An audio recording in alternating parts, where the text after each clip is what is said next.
어제 치른 제2회 전국 동시조합장 선거에서 대구와 경북은 80%가 넘는 투표율을 기록했는데 선거 기간 각종 불법 행위로 2명이 구속되고 100명이 입건됐습니다.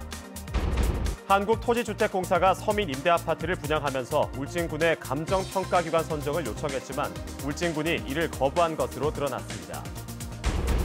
도심 공동화 등으로 이전하는 학교가 늘어나면서 학교명과 행정동이 크게 달라 혼란을 빚는 사례가 잇따르고 있습니다. 여러분 안녕하십니까? 도심 공동화 등으로 이전하는 학교가 늘어나면서 학교명과 행정동이 크게 달라 혼란을 빚는 사례가 잇따르고 있습니다. 학교 이전 시 학교명에 대한 충분한 검토와 논의, 더 많은 의견 수렴이 필요하다는 지적입니다. 보도에 김철승 기자입니다. 올해 이전해 새로 개교한 경주 황남초등학교입니다. 남쪽인 황남동에서 멀리 떨어진 북쪽 용강동으로 옮겼으나 학교 이름은 그대로 사용하고 있습니다. 행정동과 일치하지 않다 보니 헷갈리기 쉽습니다. 거리가 먼 곳에 그 황남초가 이전하다 보니까 이제 주민들뿐만 아니라 외지에서 손님들은 그런 부분에 대해서 혼란을 느끼고. 포항 대도중학교도 비슷한 경우입니다. 1980년 대도동에서 개교한 뒤 도심 공동화로 1990년 북쪽인 환호동으로 옮겼으나 교명은 그대로 유지하고 있습니다. 포항 중앙초등학교도 지난 2017년 우창동으로 이전했으나 교명은 그대로입니다. 학교를 옮길 경우 기존 학부모와 동창회 의견 등은 수렴하고 있으나 신설 지역 학부모 의견을 듣는 절차가 없는 것이 이런 흐름에 영향을 끼칩니다.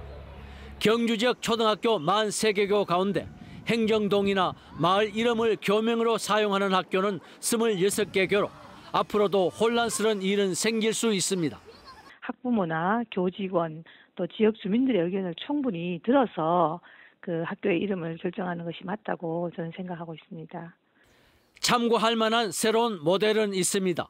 경주 덕동보통학교는 덕동호 건설로 이전하면서 1976년 교명을 서라벌로 바꾸면서도 역사는 이어가고 있습니다. 전통 있는 학교의 명성이 이어지길 바라는 동문과 불일치에 따른 혼란 사이에서 교육청의 합리적인 기준 마련이 필요해 보입니다. MBC 뉴스 김철승입니다.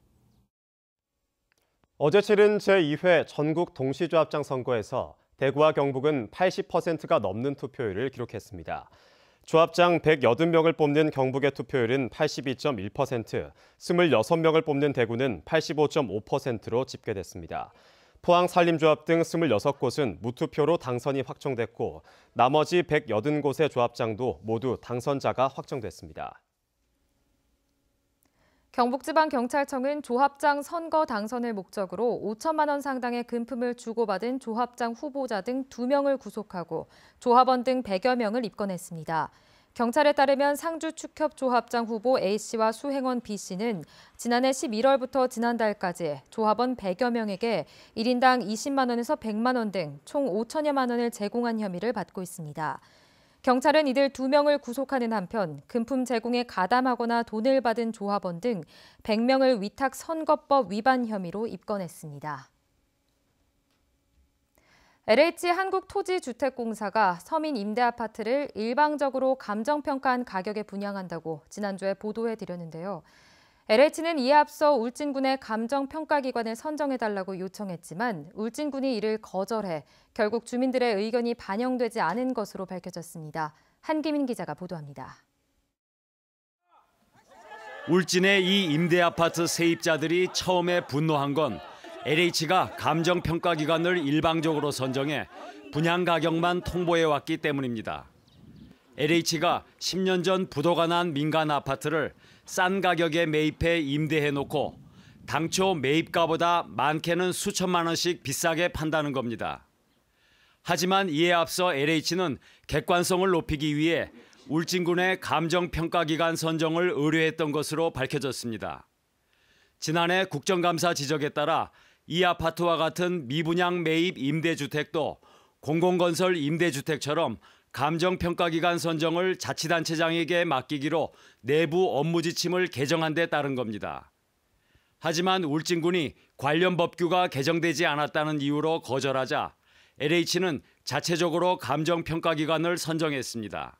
LH 입장에서도 사실 이게 안 할라 한 것도 아니고 비용을 저희들이 뭐 자체적으로 하면 싸게 하는 것도 아니고 지자체에서 해주셨으면 주민분들께서도 LH에 대해서 그런 오해 아닌 오해는 하지 않으셔도 되는데 이 사실을 뒤늦게 알게 된 세입자들은 이번엔 울진군을 규탄하고 나섰습니다.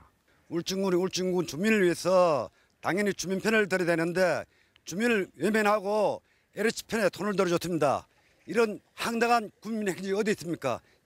이에 대해 울진군은 관련 법규를 따랐을 뿐이고 LH가 내부적으로 업무 지침을 개정한 사실을 알려주지 않았다며 LH의 책임을 미뤘습니다. LH는 그 지침을 개정했으면은 자기네들은 지침을 지켜야 될 거 아닙니까? 자기네들 개정된 지침을 우리한테 설명도 하고 그래도 막 우리도 이제 뭐 달리 생각을 해볼 수가 있겠는데 바로 해버렸단 말입니다. 세입자들의 반발이 커지자 울진군은 LH에 공문을 보내 재감정을 하거나 감정평가기관 선정을 다시 의뢰해 오면 선정할 용의가 있다고 밝혔습니다. 서민주택 공기업과 행정기관의 안일한 일처리로 내 집을 장만하려는 서민들의 가슴이 멍들고 있습니다. MBC 뉴스 한기민입니다. 포항시는 낡고 용량이 부족한 화장장을 추모공원으로 현대화하기로 하고 용역을 발주합니다. 이번 용역에서는 현재 화장장을 활용할지 현대식 추모공원을 새롭게 조성할지 등 다양한 화장장 개선 방안을 모색할 예정입니다.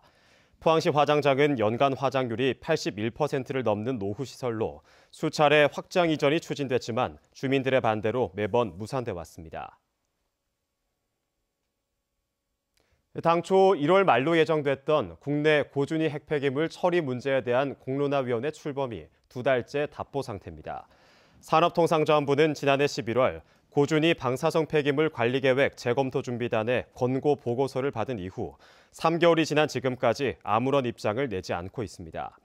이에 대해 일각에서는 공론화가 당초 계획보다 늦게 시작되고 일정이 촉박하게 진행될 경우 일부 의제가 빠지거나 공론화가 간소화될 수 있다며 우려하고 있습니다.